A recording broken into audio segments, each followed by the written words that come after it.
hanya dengan Rp15.000 per bulan, Anda telah turut berpartisipasi dalam menyebarkan dakwah bersama Tarbiyah Sunnah.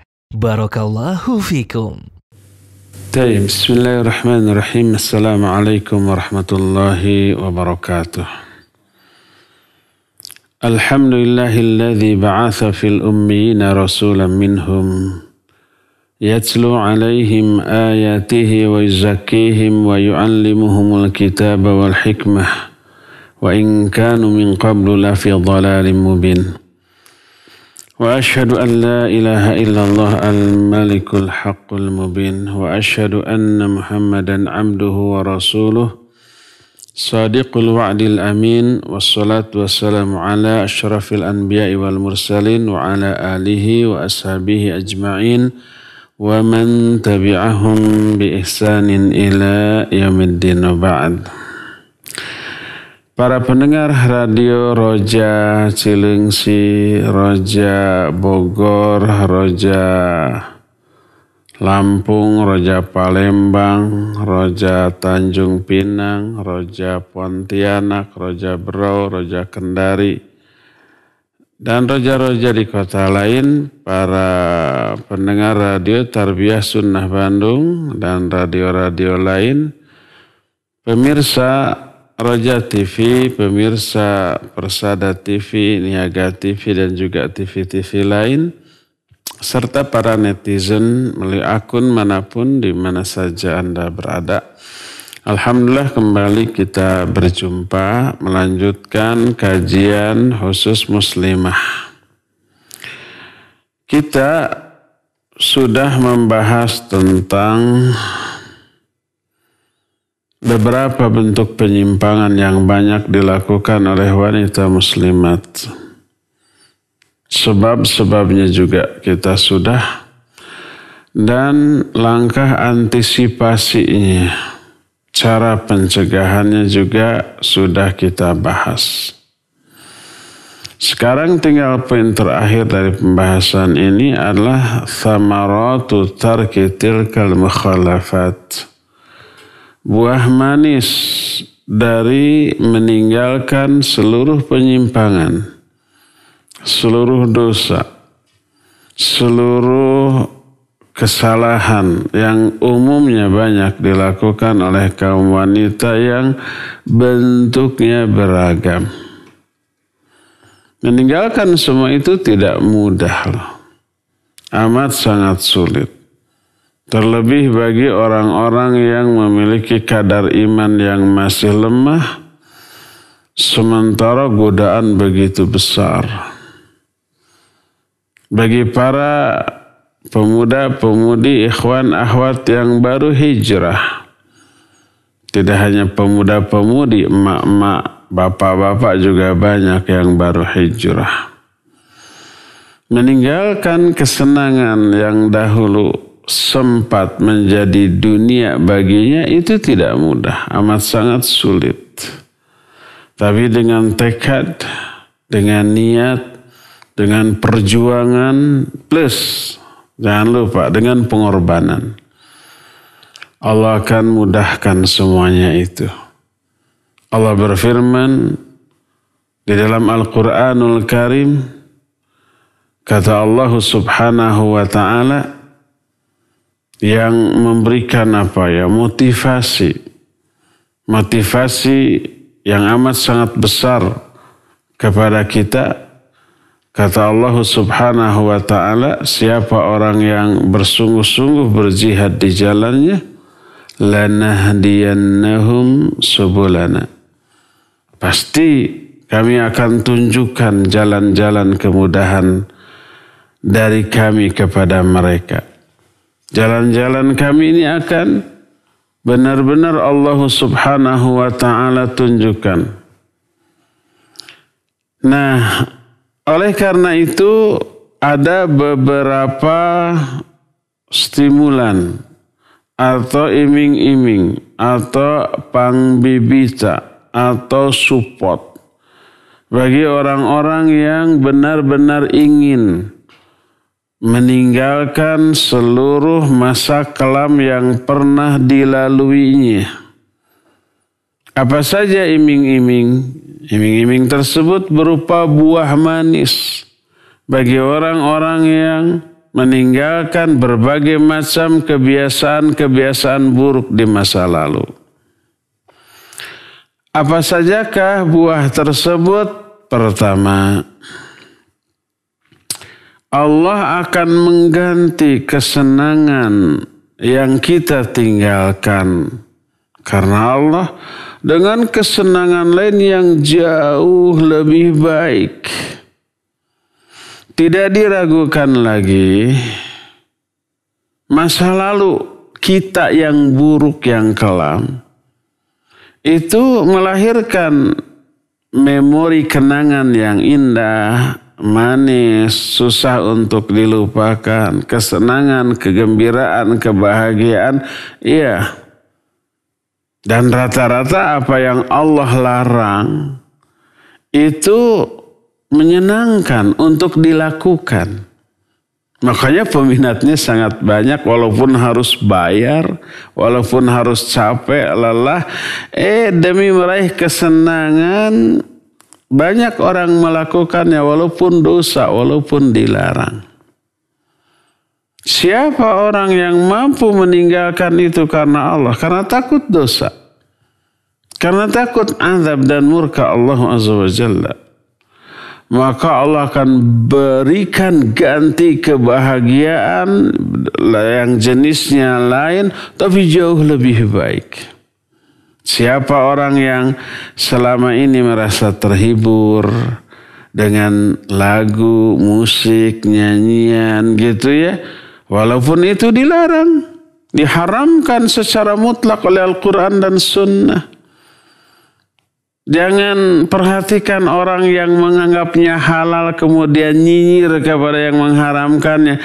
Gak perlu pedulikan, karena Nabi SAW pernah menyatakan kelak akan muncul di akhir zaman di kalangan umatku yang menghalalkan beberapa yang Allah haramkan. Di antaranya musik dan nyanyian. Tuh contohnya itu. Gak perlu didebat, biarkan saja. Karena itu lahan penghasilan mereka yang sangat super besar. Selain kesenangan yang semu. Siapa yang mampu meninggalkan kesenangan, kebahagiaan, ketenangan, katanya mereka tenang dengan mendengar atau menyanyikan lagu itu. Siapa yang meninggalkan semua itu karena Allah, Allah akan ganti dengan ketenangan, kesenangan, kebahagiaan yang jauh lebih baik. Menjadi lebih tenang mendengarkan kajian, mendengarkan muratal ayat-ayat Al-Quran, membaca ayat-ayat Al-Quran dan yang sejenisnya. Karena apa? Karena Allah Subhanahu wa Ta'ala menjanjikan hal itu melalui lisan Rasulnya sallallahu alaihi wasallam. Berkata Rasul sallallahu alaihi wasallam, "Innaka lan tada'a syai'an lillah illa baddalakallahu min ma huwa illa baddalakallahu bihi ma huwa khairu minhu." Tidaklah engkau meninggalkan sesuatu karena Allah, kecuali Allah akan berikan ganti bagi kamu dengan sesuatu yang jauh lebih baik. Hadis ini sahih diriwayatkan oleh Imam Ahmad dalam kitab Musnadnya. Berkata para ulama, di antaranya Syuraih menyatakan, hadis yang menyatakan man taraka lillahi syai'an awadahullahu khairan min haqqun. Siapa orang yang meninggalkan sesuatu karena Allah, Allah akan ganti dengan sesuatu yang jauh lebih baik. Perkataan ini sangat benar. Ditunjang dengan hadis-hadis lain yang memberikan contoh. Berkata Rasul sallallahu alaihi wasallam, "Ma tawadhu'a ahadun lillah illa rafa'ahullah." Tidaklah seseorang bertawadhu karena Allah, Tawadhu itu rendah hati. Berarti dia meninggalkan takabur. Dia punya banyak kelebihan, punya skill, punya banyak talenta, punya kekayaan yang melimpah, pangkat, jabatan, kekuasaan mungkin. Tapi dia tawadhu, dia bisa bertakabur, merasa diri besar, bisa arogan. Tapi dia tinggalkan semua itu. Merendahkan hatinya, tawadhu kepada Allah, karena Allah illa rafa'ahullah, kecuali Allah akan angkat derajat kemuliaan dia. Jadi semakin merendah semakin Allah angkat itu orang. Dia meninggalkan arogansi dan kesombongan, Allah ganti dengan kemuliaan dan ketinggian. Ada orang lain bersalah kepada kita, kita bisa membalas. Kita punya kemampuan, punya kekuatan, punya skill, punya yang dibutuhkan untuk membalas. Tapi kita lebih memilih memaafkan daripada melampiaskan ketersinggungan kita kepada orang yang bersalah tersebut. Maka apa yang akan teralami? Dia akan tambah kemuliaannya, akan tambah rasa segan orang kepadanya. Sebagaimana sabda Nabi SAW dalam hadis sahih riwayat Imam Muslim, seperti yang tadi juga. Kata Rasul SAW, "Ma zadallahu 'amdan bi'afih illa izzan." Tidaklah Allah akan menambah kepada seorang hamba yang suka memberi maaf kepada orang lain, kecuali hanya menambah kemuliaan orang tersebut. Memberi maaf bukan takut. Memberi maaf itu bukanlah takluk. Memberi maaf itu bukan sikap pengecut. Bukan akan bertambah rendah, hina, ataupun diinjak orang, tapi akan bertambah mulia. Itu beberapa bukti dari ungkapan hadis, lan innaka lan tada'a syai'an lillah illa baddalakallahu bihi ma huwa khairum min. Tidaklah kamu meninggalkan sesuatu yang buruk karena Allah. Sesuatu itu buruk ditinggalkan karena Allah walaupun menyenangkan, kecuali Allah akan ganti bagi kamu sesuatu yang lebih baik daripada apa yang kamu inginkan dengan perbuatan itu. Termasuk para wanita muslimat, dia ingin tampil seksi, ingin tampil menor, ingin menonjol, ingin menjadi pusat perhatian, caper. Tapi tahu itu semuanya terlarang, mengundang murka dan azab Allah dunia sampai akhirat nanti. Ada kesenangan, ada kebanggaan di sana. Tapi tahu itu terlarang, ditinggalkan. Allah akan berikan ganti yang lebih baik. Apa bentuk gantinya? Wal iwad anwa'un mukhtalifah. Pengganti yang Allah berikan itu berbagai macam jenis yang beragam, yang berbeda-beda. Dan penggantinya tidak hanya satu jenis, tapi berbagai macam jenis loh. Tapi yang paling mulia, sebagaimana yang dijelaskan Al-Imam Ibn Qayyim dalam kitab Al-Fawaid, wa ajallu ma yu'awidu bihi al-uns billahi wa mahabbatuhu wa tuma'ninatul qalbi bihi wa quwwatuhu wa nasyatuhu wa farhuhu wa ridahu an rabbih azza wa jalla. Pengganti yang lebih baik, lebih mulia adalah merasa tenang, berdua-dua dengan Allah, tentram ketika beribadah, ketika sholat, ketika zikir, ketika baca Quran, ketika berdoa, dan yang sejenisnya. Mencintai Allah, tenang dan tentramnya hati, kuat dan semangatnya dalam beribadah, merasakan kenikmatan dan kelezatan ketika berkomunikasi dengan Allah Azza wa Jalla, maka itulah semulia-mulia pengganti bagi orang-orang yang meninggalkan maksiat karena Allah Azza wa Jalla. Fahadhi sa'adah wa insyirahul sadri bisababi tarki dhunub wa taharrur min asril ma'asi. Kebahagiaan tersebut, lapangnya dada, tenangnya hati tersebut disebabkan karena meninggalkan dosa-dosa dan terbebas dari belenggu kemaksiatan. Berfirman Allah Azza wa Jalla dalam Al-Quran dalam surah Al-An'am ayat 122.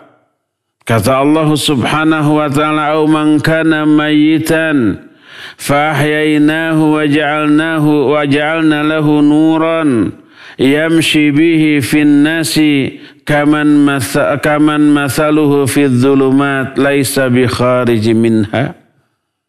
Mana sih yang lebih baik? Apakah orang yang mati? Maksudnya mati hatinya. Dia tidak mengenal al-haq, tidak bisa membedakan dengan kebatilan, tidak mengenal Allah yang menciptakan dia, yang harus dia sembah.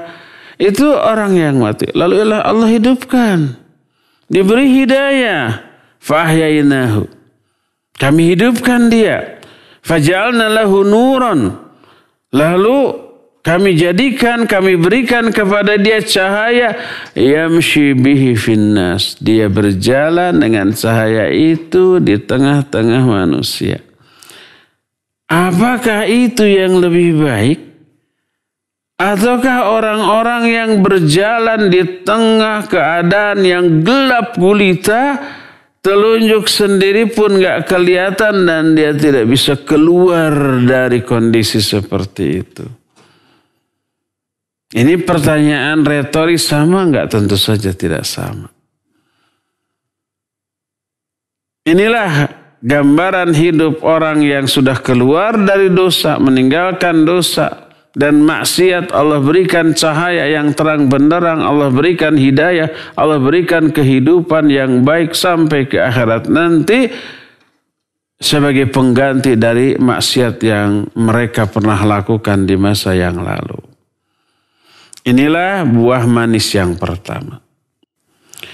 Buah manis yang kedua, insirafu hammatika wa irtiqa'uha an umurid dunya wa safasifiha. Kedua, buah manis yang kedua akibat meninggalkan dosa dan maksiat adalah berpalingnya cita-cita hidup dari kepentingan-kepentingan dunia dan kehinaannya. Selama ini orang berpikir ingin bahagia hanya di dunia saja. Makanya seluruh waktu hidupnya atau sebagian besar waktu hidup dan potensinya hanya digunakan untuk mengejar dunia. Dunia ini ya harta, tahta juga, kekuasaan dan yang sejenisnya, termasuk juga pujian orang, popularitas. Menurut pandangan Allah Azza wa Jalla seluruhnya itu hina. Sehina kotoran manusia. Bahkan lebih hina dari itu. Lebih hina daripada bangkai binatang yang tergeletak di jalan. Hadis-hadis tentang itu kan kita sering dengar ya. Nabi SAW berjalan dengan para sahabat, tiba-tiba menemukan bangkai seekor anak kambing yang sudah putus daun telinganya. Oleh beliau diambil, digiwing-giwing. Siapa di antara kalian yang mau membeli ini dengan harga 1 dirham? Kata para sahabat, tidak ada ya Rasulullah. Kalau begitu gratis deh, siapa yang mau dikasih? Para sahabat menyatakan, ya Rasulullah in kana hayyan. kana lahu aiba. Wahai Rasulullah, kalau dia masih hidup dia aib. Karena sudah putus tuh daun telinganya, apalagi dia sudah mati, nggak ada harganya. Kata Rasul sallallahu alaihi wasallam, fa wallahi, demi Allah sesungguhnya dunia ini lebih hina menurut pandangan Allah dibanding binatang ini menurut pandangan kalian. Tapi sebagian besar manusia, mayoritas kita lebih berminat mengejar dunia yang hina ini. Karena itulah maka dunia ini Allah berikan juga kepada orang-orang kafir yang durhaka, yang secara terang-terangan menentang aturan Allah Azza wa Jalla. Allah berikan. Sebab tidak ada harganya. Makanya tidak layak untuk dijadikan cita-cita dalam hidup. Orang yang meninggalkan dosa dan maksiat karena Allah Azza wa Jalla, hatinya akan Allah palingkan dari kepentingan-kepentingan dunia. Tolak ukurnya ada 3. Pertama, an-nasyat fil ibadah. Wal iqbal alaiha bisyauqin wa adauha bifarhin wa lazzatin. Pertama, akan lebih giat, rajin, semangat dalam beribadah. Menunggu masa ibadah dengan penuh kerinduan dan melaksanakannya dengan penuh ketenangan, kepuasan, dan kenikmatan. Kalau orang yang memburu dunia, pas mau melakukan ibadah berat, malas, enggan, dan ketika di tengah-tengah melaksanakan ibadah tersebut, bukan kenikmatan yang didapat, hambar. Gak betah, ingin segera selesai. Karena apa? Kepentingan dunia yang sudah menguasai. Sedangkan akhirat murni untuk kepentingan, sedangkan sholat murni untuk kepentingan akhirat. Makanya pencinta dunia gak betah berlama-lama di dalam sholat. Kedua, indikasi kedua orang yang sudah dipalingkan dari ambisi dunia, at-tafarruq li tarbiyatil abna 'ala al-wajhi sahih li istish'ariha anna hadhihi al-wadhifa al-asasiyah lil mar'ah allati yajibu an tusarrifa laha akbar waqtiha. Kedua, wanita yang sudah berpaling dari ambisi dunia, dia akan tafarruq, akan secara khusus menghususkan diri mendidik anak-anaknya secara benar, karena menyadari itulah tugas pokok yang mendasar bagi dia, bagi seorang wanita.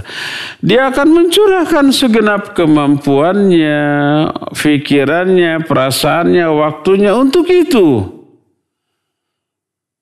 Dan sukses atau gagalnya peran dia dalam kehidupan di dunia diukur dari sejauh mana dia berhasil dalam mendidik, membina anak-anaknya. Dia tahu anaknya itu menjadi sumber kebahagiaan ataupun sumber penderitaan. Setiap orang tua hanya akan bahagia kalau melihat anaknya soleh, ahli ibadah, akhlaknya mulia, perhatian, punya adab kepada orang tua dan saudaranya. Begitu tuh, ibadahnya bagus kepada Allah, muamalah kepada orang tuanya, sangat memuliakan kepada kakak adiknya, sangat menyayangi kepada sesama juga, sangat berakhlak, beradab. Itu orang tua mana yang gak bangga dengan anak seperti itu? Walaupun tidak kaya raya, walaupun tidak bergelar, tapi soleh. Itu yang dimaksud dengan Rabbana hablana min azwajina wa dhurriyyatina qurrata a'yun waj'alna lil muttaqina imama. Ya Allah, berikan kepadaku istri-istri dan anak-anak turun yang qurrata a'yun, akan menjadi sumber kebahagiaan. Sumber kebahagiaan itu artinya menjadi soleh dan solihah. Kalau anak kaya raya, berpangkat, bergelar, profesor, doktor, insinyur, semua gelar dia borong. Saking pinternya, gelarnya lebih panjang daripada namanya. Tapi dia durhaka. Ibadahnya asal-asalan. Bahkan banyak melalaikan, mengabaikan, meninggalkan. Ke orang tuanya nggak ada adab sama sekali. Dengan adik kakaknya berantem. Apalagi secara sosial kepada masyarakat, kepada tetangga, nggak bagus. Kira-kira orang tua seperti itu bangga, bahagia nggak punya anak kayak gitu? Enggak. Terlebih orang tua yang berilmu menyadari anak ini investasi yang sangat potensial untuk kebahagiaan di akhirat. Dia akan menuai pahala yang terus-menerus mendulang, ganjaran yang tiada putus-putusnya walaupun dia sudah mati, terus itu pahala mengalir. Salah satunya dari keberhasilan dia mendidik anak-anaknya menjadi anak yang soleh.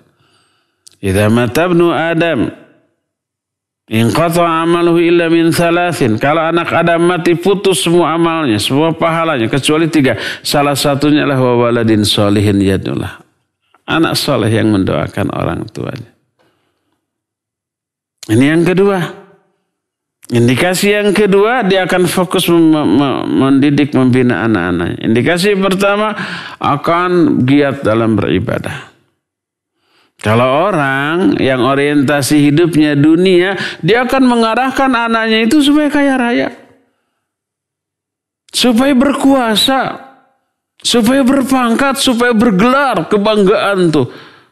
Gak apa-apa sholat diabaikan. Gak apa-apa gak bisa baca Quran. Apalagi bahasa Arab. Yang penting casisus bahasa asing. Menguasai 5, 6 sampai 10 bahasa asing. Gelarnya berjajar melebihi dari panjang namanya. Kekuasaannya tinggi, berpangkat, berjabatan. Tentu saja harta melimpah. Nah ke sana diarahkan. Setelah berhasil anaknya durhaka kepada orang tua. Nyelekit sakit hati. Di akhirat menjadi penyebab dia masuk ke dalam neraka. Jadi indikator yang kedua orang itu berpaling dari urusan dunia adalah fokus mendidik, membina anak-anaknya. Dan yang ketiga, seorang wanita salihah yang berpaling dari kepentingan dunia, al-ihtimam bizinah lizawj aksar min qabl. Wa istis'aru azimi haqqihi fi dhalika fi hududi ma'abahallahu azza wa jalla. Ketiga, dia akan fokus berhias secantik yang dia bisa hanya untuk suaminya, melebihi upaya daripada sebelumnya. Ketika umpamanya dia masih memiliki orientasi dunia dalam hidupnya, dia suka berhias tapi untuk orang lain, ke kondangan, ke pesta, kalau ketemu orang ada arisan, baru tuh semua ditempelkan. Semuanya dihiaskan kepada dirinya, parfum disemprotkan 3 botol habis untuk orang lain. Karena dia ingin pujian, ingin pengakuan, ingin apresiasi dari orang. Gak peduli suaminya mah. Ketika di rumah gak kemana-mana mah, mandi juga enggak. Tampil seadanya. Setelah dia berpaling dari semua itu, hanya berorientasi akhirat, dia tahu kecantikan dirinya, kemolekan tubuhnya bisa menjadi sumber pahala yang membahagiakan dia di akhirat nanti, yaitu hanya difokuskan untuk suaminya. Saking besarnya hak suami atas dirinya. Sebagaimana sabda Rasul sallallahu alaihi wasallam, "Lau kuntu amiran ahadan liyasjuda li ahadin, la amartul mar'ata litasjuda li zawjiha li 'azmi haqqihi 'alaiha." Seandainya aku berwenang, berhak memerintahkan seseorang untuk bersujud kepada orang lain, niscaya akan aku perintahkan para istri untuk sujud kepada suami. Saking besarnya hak suami atas dirinya. Tapi karena nggak boleh sujud, Nabi SAW tidak boleh memerintahkan. Inilah 3 indikasi seorang perempuan sudah fokus untuk kebahagiaan akhirat, tak tergiur sama sekali dengan urusan-urusan duniawi. Inilah buah yang kedua. Buah yang ketiga. Meninggalkan dosa dan maksiat serta penyimpangan itu berarti mengamalkan ilmu. Kenapa seorang wanita tidak tabarruj padahal itu menyenangkan, ada kebanggaan di sana? Kenapa tidak membuka aurat, membuka wajahnya, membuka keelokannya padahal di sana ada kebanggaan? Karena tahu berdasarkan ilmu itu haram. Meninggalkan semuanya itu berarti mengamalkan ilmu. Berhijab atau menutup aurat berarti mengamalkan ilmu. Mengamalkan ayat, mengamalkan hadis-hadis yang sahih, mengamalkan syariat Allah, mengamalkan ilmu Allah. Dan itulah ilmu yang hakiki. Ilmu itu ma qala Allah wa ma qala Rasul.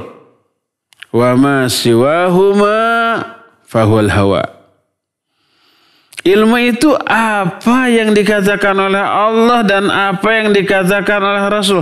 Selain itu hawa nafsu. Itu kebodohan. Jadi menafsirkan Al-Quran tanpa ilmu artinya menafsirkan Al-Quran dengan kebodohan. Maknanya tidak berpedoman kepada tuntunan Allah dan Rasulnya dalam memahami syariat. Oleh karena orang yang meninggalkan dosa berarti dia itu mengamalkan ilmu, maka akan melahirkan buah. Allah nanti akan permudah mengamalkan ilmu, mempelajari atau memahami ilmu-ilmu yang lainnya. Sebuah asar, kalau kata Al-Imam penyusun Imam Ibnu Jauzi rahimahullah, Imam Ibnu Rajab Al-Hambali rahimahullah dalam kitab Jami'ul Ulum wal Hikam menjelaskan inilah sabda Rasul sallallahu alaihi wasallam. Mayoritas ulama menyatakan ini athar dengan lafaz yang beragam. Salah satunya man amila bima alima aurasahullahu ilma ma lam ya'lam. Siapa orang yang mengamalkan ilmu yang sudah diketahuinya, Allah akan wariskan kepada dia ilmu-ilmu yang belum diketahuinya. Dijelaskan oleh Imam Ibnu Rajab dalam kitab Jamil Ulum wal Hikam juz yang pertama halaman 342. Makanya banyak Al-Quran ataupun hadis ataupun ucapan para ulama yang menjelaskan hubungan ketakwaan dalam bentuk meninggalkan dosa dengan dipermudahnya ilmu. Dan sebaliknya, maksiat itu menjadi penghalang ilmu. Berfirman Allah Azza wa Jalla, ya ayyuhalladzina amanu in tattaqullaha yaj'al lakum furqana wa yukaffir ankum sayyi'atikum wa yaghfir lakum. Hai orang-orang yang beriman, bila kamu bertakwa kepada Allah, takwa itu menjauhi apa yang Allah larang. Menjauhi dosa dan maksiat. Allah akan berikan kepada kamu furqan. Furqan itu ilmu yang bisa membedakan antara hak dan batil. Meninggalkan dosa, meninggalkan maksiat akan menyebabkan Allah memberikan ilmu kepada dia. Wattaqullaha wa yu'allimukumullah. Bertakwalah kamu kepada Allah. Allah akan ajarkan ilmu kepada kalian. Allah akan permudah.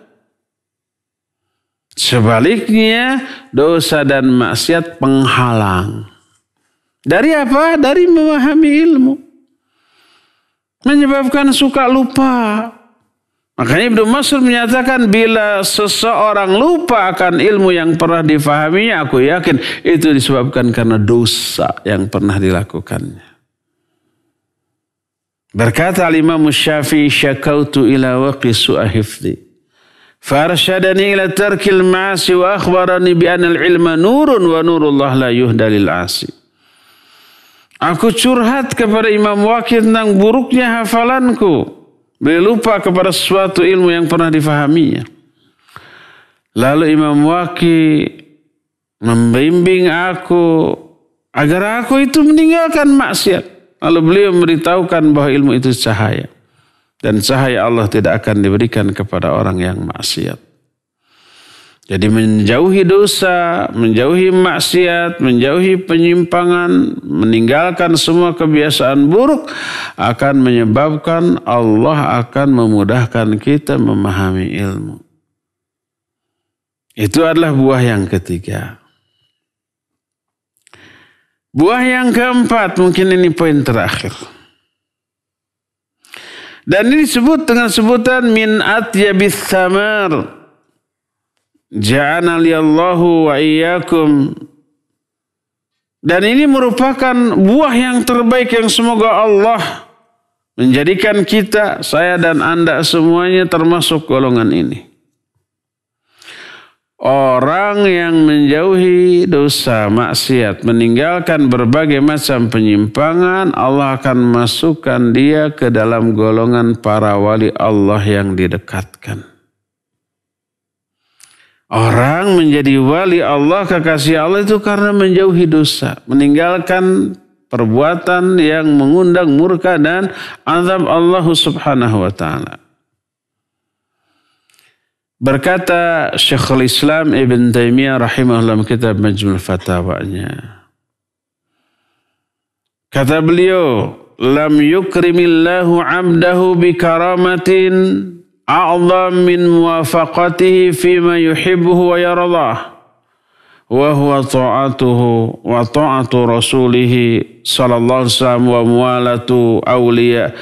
muwalatu awliyaihi wa mu'adatu a'daihi. وهؤلاء هم أولياء الله الذين قال الله فيه ألا إن أولياء الله لا خوف عليهم ولا هم يحزنون فإن كانوا موافقين له فيما أوجبه عليهم فهم من المقتصدين وإن كانوا موافقين فيما أوجبه وأحبه فهم من المقربين.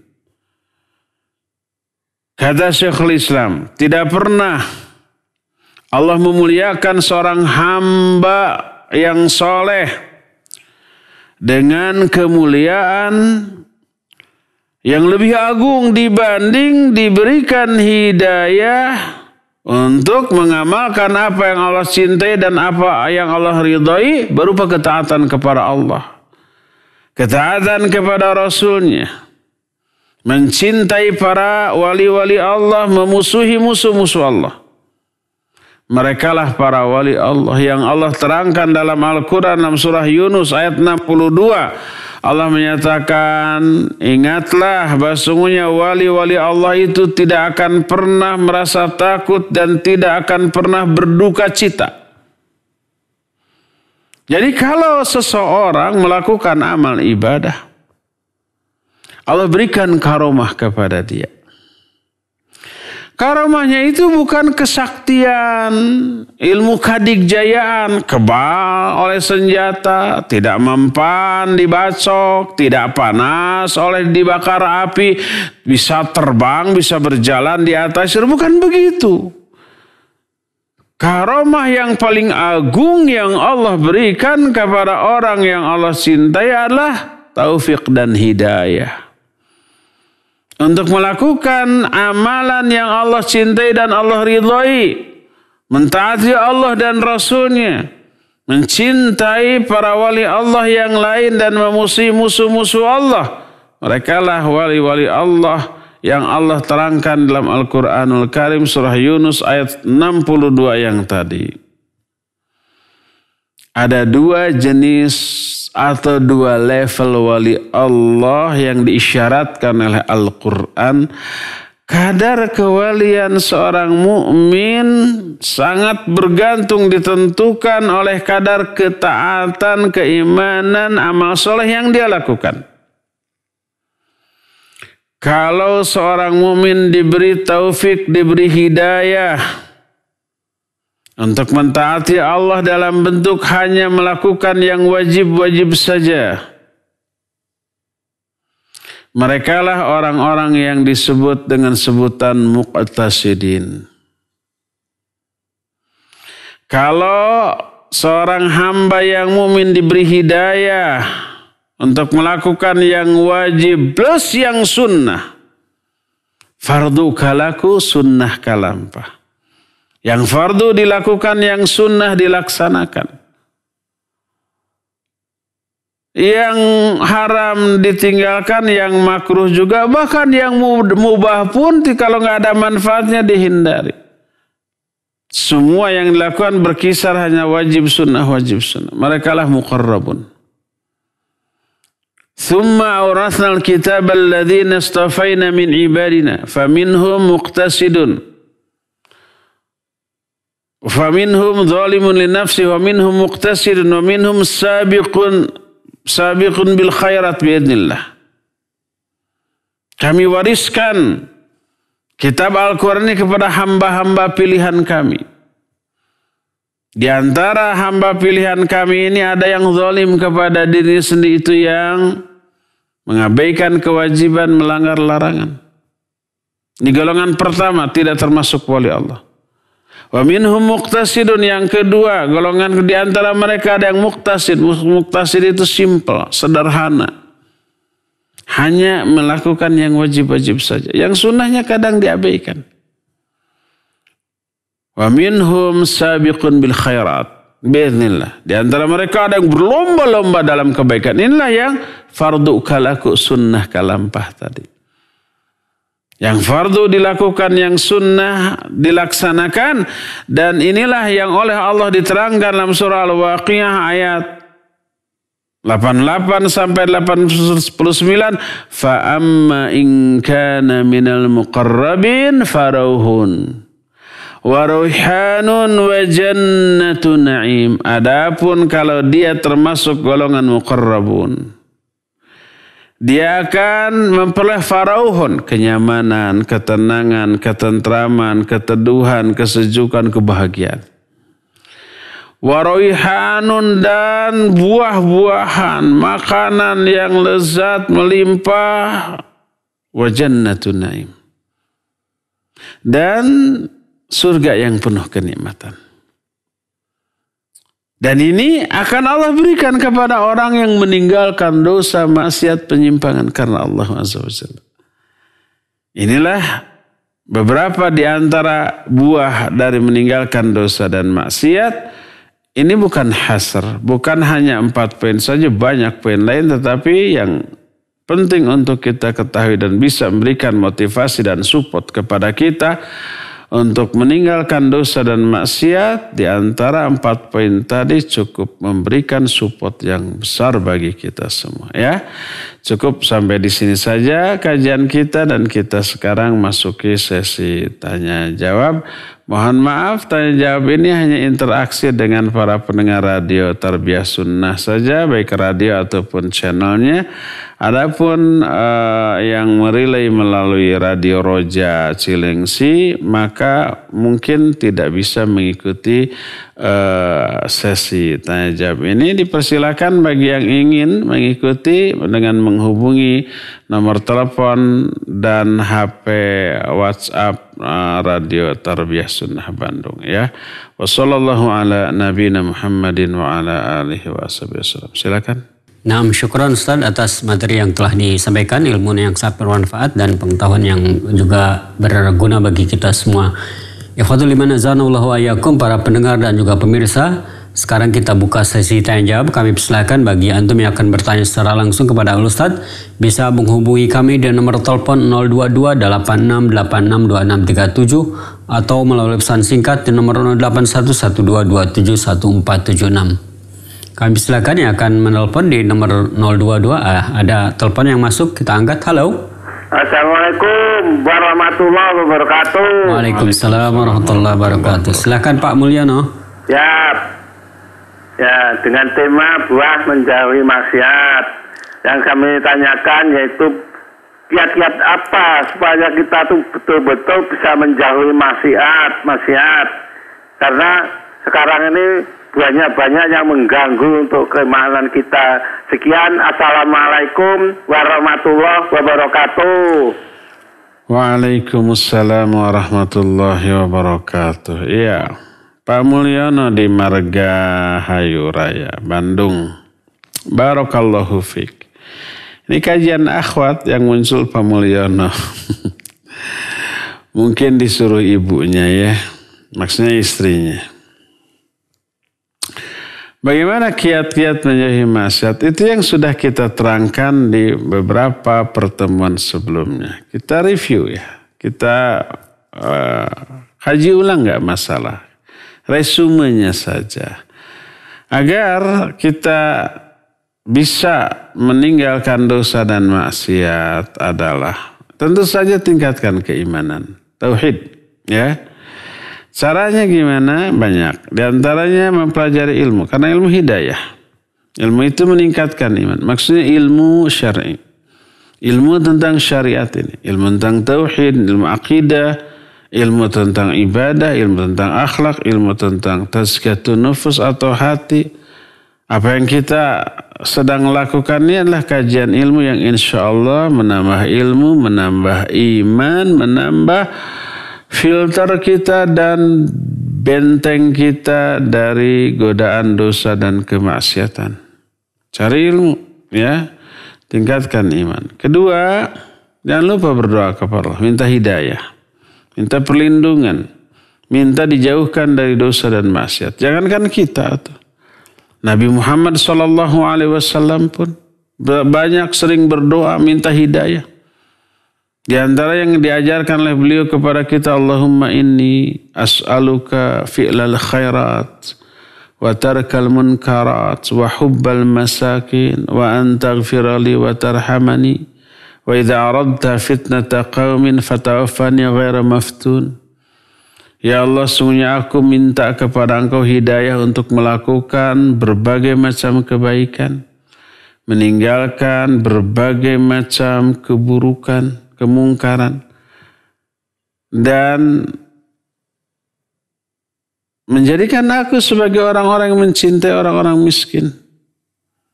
Dan agar Engkau mengampuni aku dan merahmati aku. Bila Engkau akan menimpakan fitnah atau azab kepada suatu kaum, wafatkan aku dalam keadaan tidak terkena fitnah tersebut. Itu doa Nabi SAW. Minta kepada Allah. Apalagi kita ya.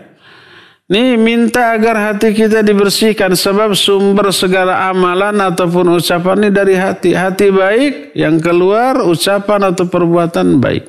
Hati buruk, buruk pula. Hati kotor, kotor pula. Ucapan dan perbuatan kita. Nabi SAW berdoa, Allahumma ati nafsi taqwaha wa zakkiha anta khaira man zakkaha anta waliyuha maulaha. Kata Rasul SAW, Allahumma ati nafsi taqwa, ya Allah berikan ketakwaan kepada hatiku. Wa zakkiha, dan sucikan hatiku. Anta khairu man zakkaha. Engkaulah sebaik-baik yang mensucikan hati kita. Hati hamba-hambanya ya. Minta kepada Allah. Rabbana la tuzigh qulubana ba'da idh hadaitana wa hab lana min ladunka rahmah innaka antal wahhab. Jadi minta berdoa kepada Allah agar kita dijauhkan dari dosa dan maksiat. Ketiga, gaul. Bergaulah dengan orang-orang yang saleh. Ahli ilmu, ahli ibadah.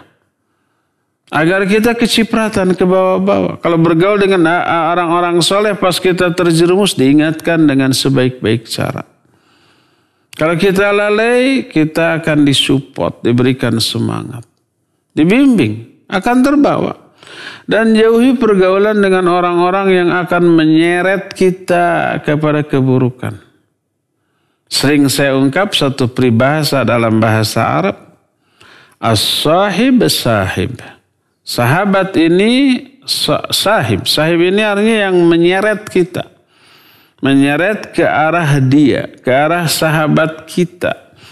Kalau sahabat kita baik, kita akan terseret menjadi baik. Kalau sahabat kita buruk, kita akan terseret, tertarik, terpengaruh menjadi orang buruk. Al-mar'u ala dini khalili falyandur ahadukum mayyukhalil.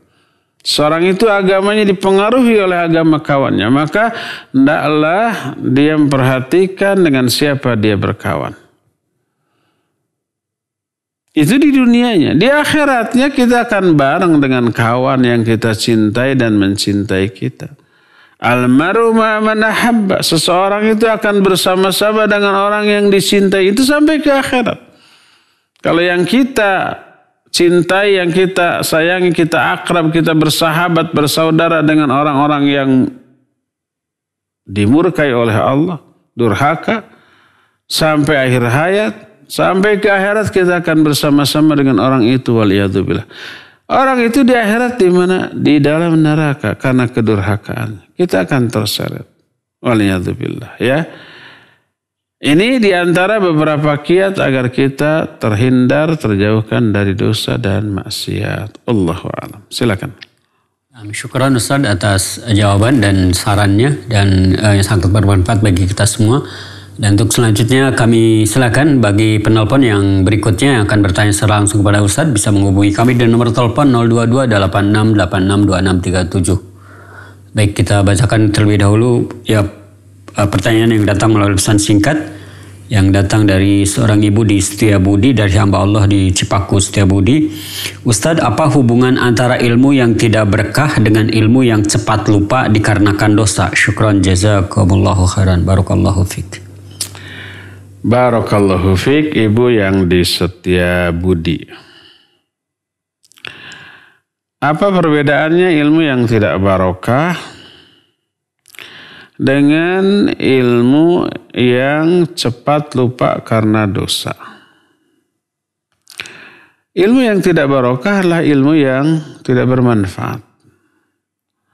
Ilmu yang selain bersumber pada Quran dan Sunnah. Seperti apa? Ya banyak. Ilmu filsafat, ilmu logika, yang dipakai untuk mengkritisi Al-Quran dan Sunnah yang sahihah. Lalu dipakai untuk menentang dengan otak dan akalnya. Logikanya bertubrukan dengan Quran dan Sunnah yang sahihah. Itu logika yang keliru. Jadi ilmu-ilmu yang bersumber dari murni otak dan kebodohan atau perasaan sehingga menyimpang dari Al-Quran dan As-Sunnah akan melahirkan kebid'ahan dalam beragama, dalam berakidah, dalam bertauhid, dalam berpemahaman, melahirkan pemahaman-pemahaman yang keliru. Karena sumbernya bukan Quran Sunnah. Atau sumbernya Quran Sunnah tapi metodologi, cara memahami Quran Sunnah bukan dengan alat yang semestinya, yaitu ilmu alat. Dengan logika tadi, dengan ra'yu, dengan otaknya tanpa ilmu. Bahasa Arab tidak faham, membaca Al-Quran juga dari terjemah. Ilmu tafsir tidak mengerti, ilmu hadis juga tidak menguasai, lalu dia menafsirkan Al-Quran dari terjemah dengan otaknya, dengan akalnya, dengan hawa nafsu, dengan kebodohannya. Qurannya pasti benar, hadis sahihnya yang dia fahami pasti benar, tapi interpretasi dia, penafsiran dia, pemahaman dia yang keliru, itu yang tidak barokah, sehingga melahirkan apa? Kebid'ahan. Melahirkan apa? Penyimpangan. Melahirkan apa? Kebencian kepada Quran dan Sunnah. Orang seperti itu akan nyinyir kepada orang yang mengamalkan Sunnah Rasul SAW. Nyinyir kepada orang yang berjenggot. Sentimen kepada orang yang cingkrang. Tidak suka kepada para wanita yang berhijab. Dia dalilnya kadang-kadang bukan dengan Quran Sunnah lagi, tapi dengan tokoh wanita yang terkenal. Tokoh wanita yang terkenal dijadikan rujukan, tapi wanita-wanita solihah, para istri Nabi, para istri sahabiah tidak dijadikan rujukan. Quran dan Sunnah langsung terabaikan hanya karena melihat pengamalan seorang wanita yang ditokohkan. Wanita itu jauh dari Quran dan Sunnah. Itu yang tidak barokah. Nah, yang begitu mah jangan dipelajari. Kecuali mempelajari untuk dibongkar kekeliruannya. Tapi itu harus oleh orang-orang yang spesial. orang-orang yang berkemampuan. Kalau para pemula, para tulabul ilmu jangan. Langsung saja pelajari ilmu-ilmu yang sahihnya dari para ahlinya. Itulah ilmu yang tidak barokah. Ilmu-ilmu yang selain Quran dan Sunnah. Adapun ilmu yang bisa lupa karena dosa itu ilmu yang barokah, ilmu syar'i, ilmu yang bersumber dari Quran Sunnah melalui pemahaman para sahabat dan para ulama yang ahli di bidangnya. Sudah kita hafalkan ayat, hafalkan hadis bahkan dengan sanadnya, kita hafal juga syarah penjelasan yang benar dari para ulama, sudah kita fahami. Lalu tiba-tiba kita lupa karena dosa. Ilmunya barokah. Yang tidak barokah itu diri orang itu karena terjerumus dalam dosa dan maksiat. Sehingga barokah dari ilmunya itu sudah terlupakan. Ilmunya lupa, barokah dari ilmu yang pernah dia hafal juga hilang dari dirinya. Itulah perbedaan antara ilmu yang tidak barokah dengan ilmu yang bisa lupa karena dosa. Wallahu a'lam. Silakan. Syukran Ustaz atas jawabannya dan penjelasannya. Semoga bermanfaat bagi penanya dan juga bagi kita semua. Pertanyaan selanjutnya melalui pesan singkat dari Ibu atau Bapak Suminar. Ustaz izin bertanya berkaitan tentang maksiat. Bagaimana supaya bisa meninggalkan riba? Karena di sisi lain masih ada kekurangan ekonomi, akhirnya masih saja dilakukan. Jazakallahu khairan Ustaz. Ya, wa jazakallahu khaira Pak Suminar atau Ibu Suminar. Ini yang sedang kita bahas. Bagaimana caranya agar bisa meninggalkan riba? Kalau ditinggalkan, ekonominya terancam. Ini yang sedang kita bahas. Man taraka lillahi syai'an. Siapa orang yang meninggalkan sesuatu karena Allah, termasuk meninggalkan riba, yang selama ini kita anggap sumber pendapatan atau penghasilan kita. Lalu kita tinggalkan karena takut. Orang yang makan riba itu mengumandangkan genderang perang kepada Allah dan Rasulnya loh. Tercabutnya barokah dari harta yang didapat. Tercabutnya barokah dari hidup yang kita sedang jalani ini. Dosanya seuduk-uduk. Sekecil-kecil dosa riba adalah sama dengan bila seseorang melakukan zina dengan ibunya. Sebesar-besar dosa zina itu. Kalau kita, na'udzubillah. Kalau seseorang berzina dengan orang yang gak dikenal, dosa besar. Tapi lebih besar lagi dosanya kalau berzina itu dilakukan dengan tetangga. Karena bisa merusak hubungan bertetangga. Lebih besar lagi kalau perzinahan itu dilakukan dengan sesama kerabat. Antara paman dengan keponakan, antara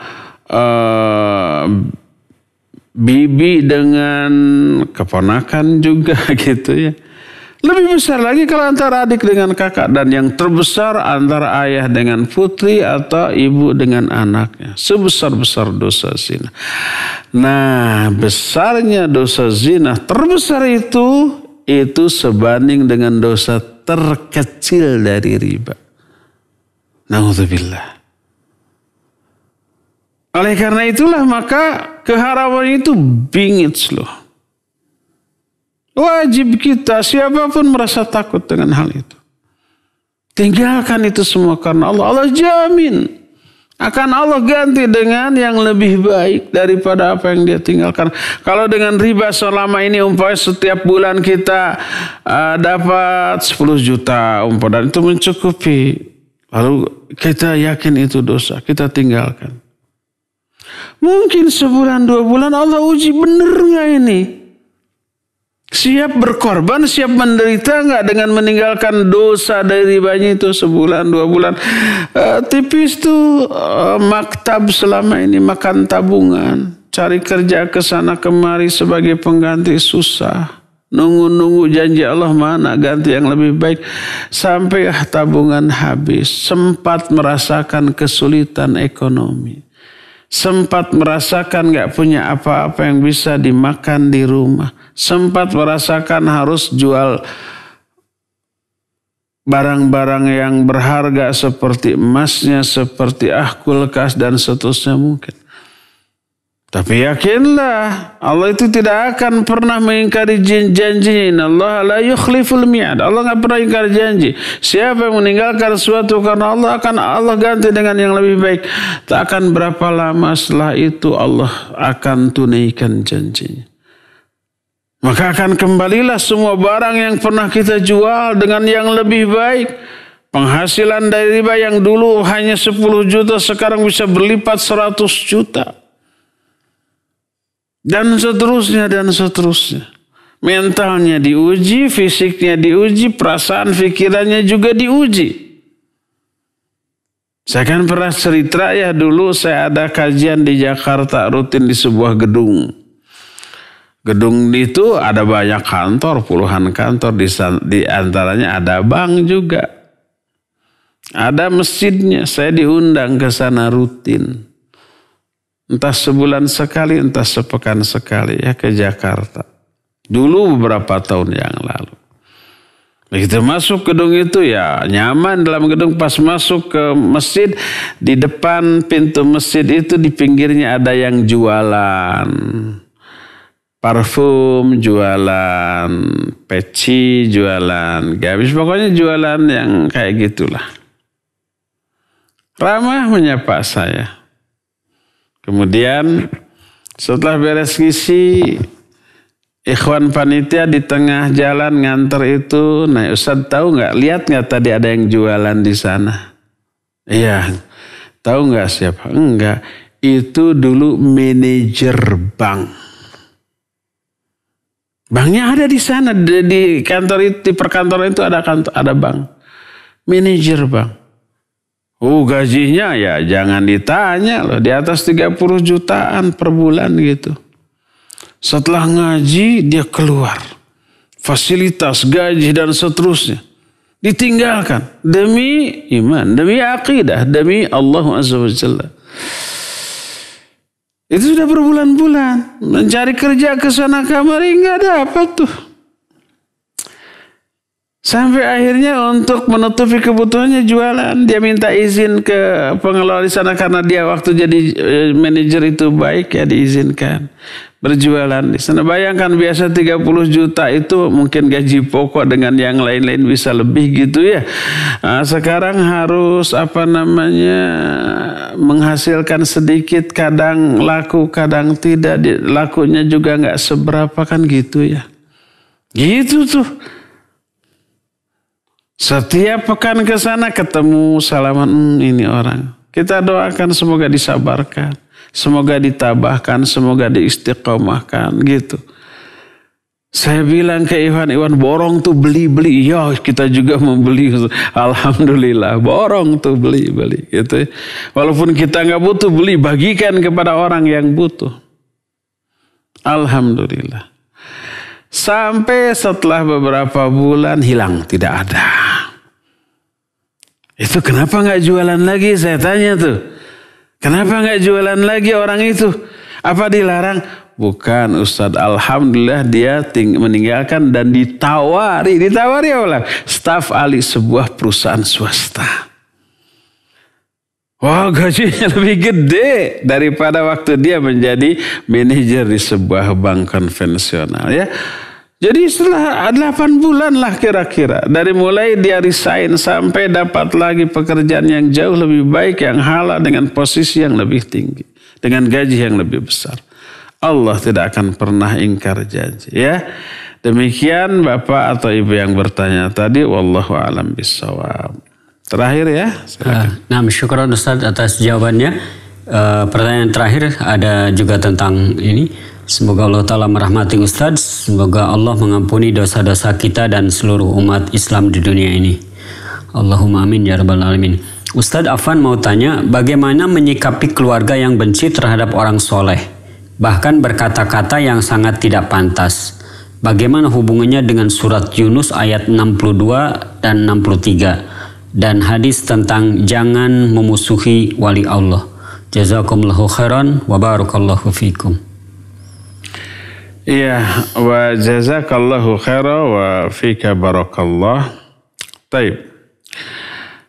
anggota keluarga ada yang benci orang yang ahli ibadah. Yang ahli ibadah itu tentu saja sedih. Bagaimana sikap kita dan hubungan dengan ayat bahwa wali Allah itu tidak akan takut, tidak sedih. Ala inna awliya Allah la khaufun alaihim wa lahum yahzan. Kok banyak orang soleh sedih karena dihina, dicaci, dimaki, dizalimi gitu ya. Taib, barakallahu fiik. Pertama sikap kita kalau ada orang yang demikian, apalagi itu anggota keluarga kita. Mungkin adik, mungkin kakak, mungkin kerabat yang lain. Pertama dakwahi dengan nasihat. Dengan peringatan, dengan wejangan-wejangan yang baik. Dengan hikmah, tanpa menyinggung, tanpa emosi. Itu yang pertama. Kedua, kalau sudah begitu tapi malah menjadi-jadi, coba perlakukan dia dengan baik. Tunjukkan kemuliaan akhlak kepada dia. Selalu tersenyum. Kalau ada kesulitan, kita bantu. Dia sakit, kita urus, kita biayai. Kalau kita ada rezeki, beri dia uang.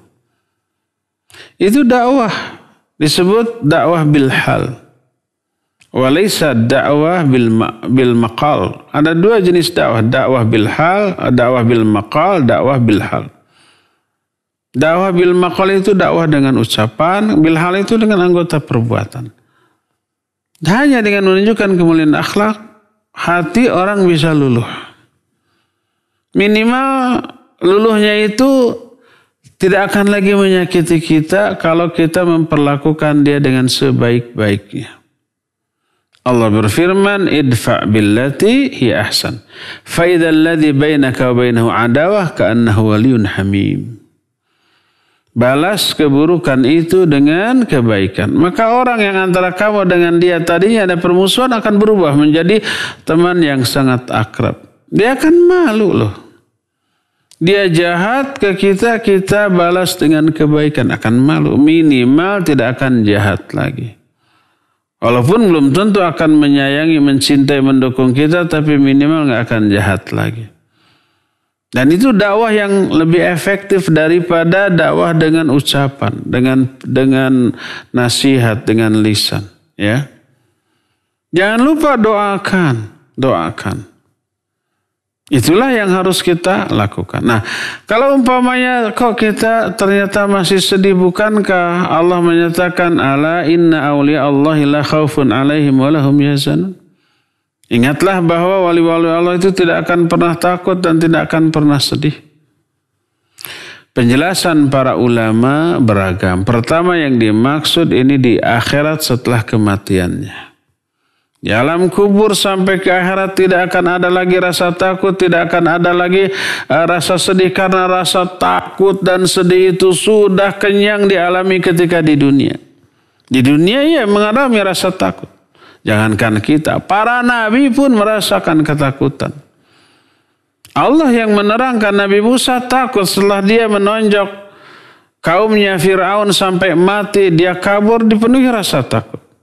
Nabiullah Ibrahim takut ketika didatangi tamu yang tak dikenal, ternyata itu malaikat. Fa'aujasa minhum khifah qalu la takhaf. Muncul rasa takut dalam diri Nabi Ibrahim.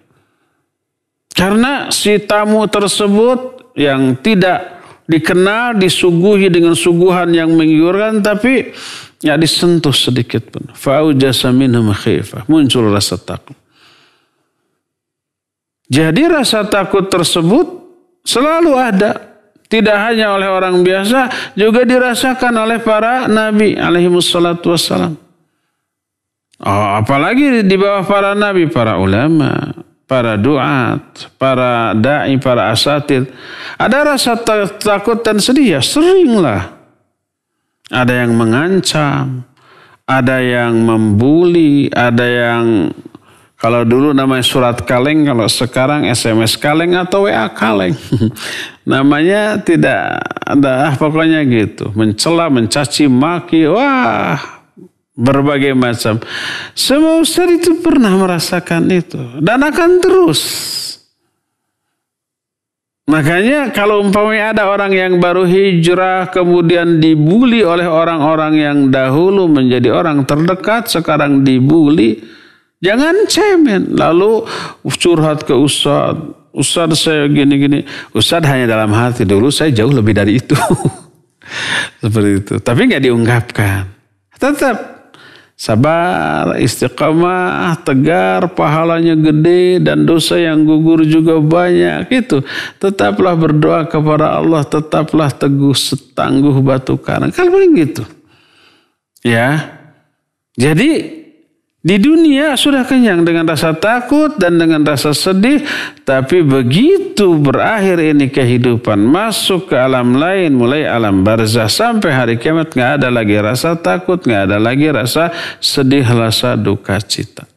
Tetaplah istiqamah di atas kebenaran dan song-songlah masa depan yang akan menjadi kehidupan yang penuh kebahagiaan di akhirat. Sejak mulai alam kubur sampai ke akhirat nanti. Itulah masa ketika istirahat dari seluruh kesedihan, ketakutan, penderitaan ketika langkah seorang mukmin sudah berada di surga Allah Subhanahu wa taala. Iya, mangga satu lagi bonus. Ya, ada pertanyaan yang bagus soalnya Ustadz ini. Ana izin bertanya Ustadz, 2 hari yang lalu putri kami pertama kali masuk ke pondok. Ini abahnya sampai sekarang masih galau. Bagaimana caranya agar abahnya kuat menghadapinya Ustadz? Jazakallahu khairan.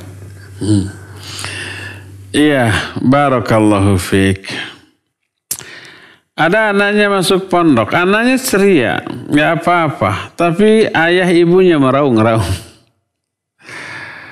Dan ini bukan dominasi wanita. Seringkali wanita lebih tegar, laki-laki yang cengeng.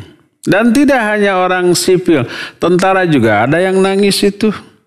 Anaknya dimasukkan ke pondok, ibunya yang bukan tentara agak tegar, ayahnya yang tentara nangis-nangis. Dia lapor ke saya. Iya. Silakan abah nangis, nggak apa-apa, silakan nangis, puaskan, ya. Terus bagaimana caranya? Ya, kalau bisa menghibur-hibur, kalau nggak bisa biarkan. Nah, yang penting anaknya. Tapi bagaimana caranya menghibur si abah? Abah teh mungkin bapaknya atau kakeknya ya? Iya, saya termasuk orang yang mengalami itu. Tapi nggak nangis loh, tapi sedih ya. 7 anak saya itu sejak kecil itu udah misah. Pondok di luar kota. 1 demi 1. Yang paling berat, yang paling awal. Iya tuh sepekan 2 pekan mah ingat terus. Setiap mau tidur ingat terus, didoakan terus. Dalam sholat, dalam sujud didoakan terus. Wajar, normal, ya apa-apa. Tapi tegarlah, tabahlah. Jangan sampai kalah mental. Ambil aja lagi nggak kuat abah mah, kalah mental. Biarkan anak menjauh dari orang tua sejak kecil untuk menggembleng mentalnya. Mungkin nggak anak di sana menderita? Ya pastilah menderita. Biarkan anak merasakan penderitaan. Menderita dari segi apa? Fisik dan mental. Mungkin sakit ya, mungkin sakit. Panas gitu ya. Demam, nggak ada yang ngurus atau ada yang ngurus tapi tidak seperti ibunya, dia menggigil, menangis ya. Tapi itu akan membina mental dia. Nanti dia mandiri. Nanti dia merasakan, oh begini sakit nggak ada yang ngurus. Nanti setelah sembuh dia sudah tegar, lebih tegar. Nanti sakit yang kedua dia lebih tegar. Sakit yang ketiga, ini mah biasa. Akhirnya apa? Akhirnya dia tidak lagi merasa menderita dengan semua masalah yang dia harus hadapi. Mungkin ada clash dengan kawan-kawannya. Ada masalah dengan pelajarannya, dimarahi, dihukum oleh gurunya. Mungkin masalah-masalah lain. Ada bully dari kawan-kawan mungkin. Walaupun pesantren, walaupun pengasuhnya sudah berupaya maksimal untuk mengkondisikan suasana di pesantren yang nyaman, dah anak mah atau tetap bangor gitu ya. Biarkan anak mengalami gemblengan seperti itu. Itu yang membuat anak di masa yang akan depan nanti tangguh, setangguh batu karang, bermental baja. Kelak ketika anak terjun ke tengah masyarakat akan mengalami hal yang lebih dahsyat dari apa yang dialami mereka dalam pondok. Oh, sudah terbiasa. Kalau ada tetangga atau kawan lain atau madu yang dia dakwahi umpamanya iri dengki kepada dia, dia sudah terbiasa. Dulu juga kawan saya di pondok ada yang iri dengki ke saya. Ada yang mencela menghina, dulu juga saya pernah dihina. Ada yang begini begitu, wah dulu saya pernah alami. Begitu, mentalnya luar biasa.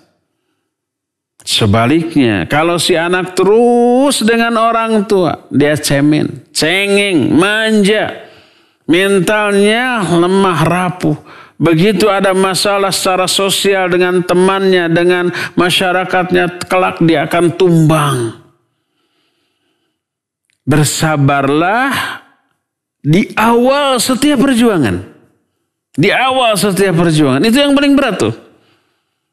Ketika kita sudah melalui fase awal dari perjuangan kita, langkah atau step yang berikutnya itu insya Allah lebih ringan. Maka nggak apa-apa Abah, silakan nangis nggak apa-apa, tapi doakan dan tegarlah, istiqomahlah, sabarlah, biarkan anak di sana menikmati suasana barunya. Mengalami gemblengan mental, fisik, ya, dan juga pikiran dan juga perasaannya, biarkan. Itu adalah proses yang bagus dialami oleh setiap orang sejak masa kecil. Orang-orang yang sekarang menjadi orang besar dalam hidupnya adalah orang-orang yang sudah tergembleng dengan penderitaan semasa kecilnya. Lihatlah Nabi kita Muhammad SAW. Masih di dalam perut ibunya, ayahnya sudah meninggal. 6 bulan setelah melahir, ibunya meninggal. Diurus oleh kakeknya. Masih balita, kakeknya meninggal. Diurus oleh paman. Terus begitu. Sampai menjadi orang hebat.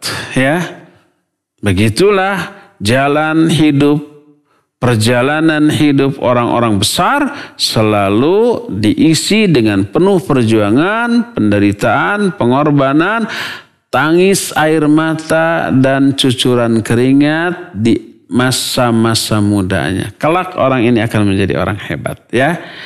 Jadi jangan sedih melihat si Abah menangis, biar saja, ya, goda saja. Iya, Abah tua-tua menjelek begitu nangis. Si Nengnya aja nggak apa-apa, gitu ya. Ya, cukup ya sampai di sini. Insyaallah kita akan jumpa kembali di bulan yang akan datang. Subhanakallahumma bihamdik asyhadu an la ilaha illa anta astaghfiruka wa atubu ilaik. Walhamdulillahirabbil alamin. Wassalamualaikum warahmatullahi wabarakatuh.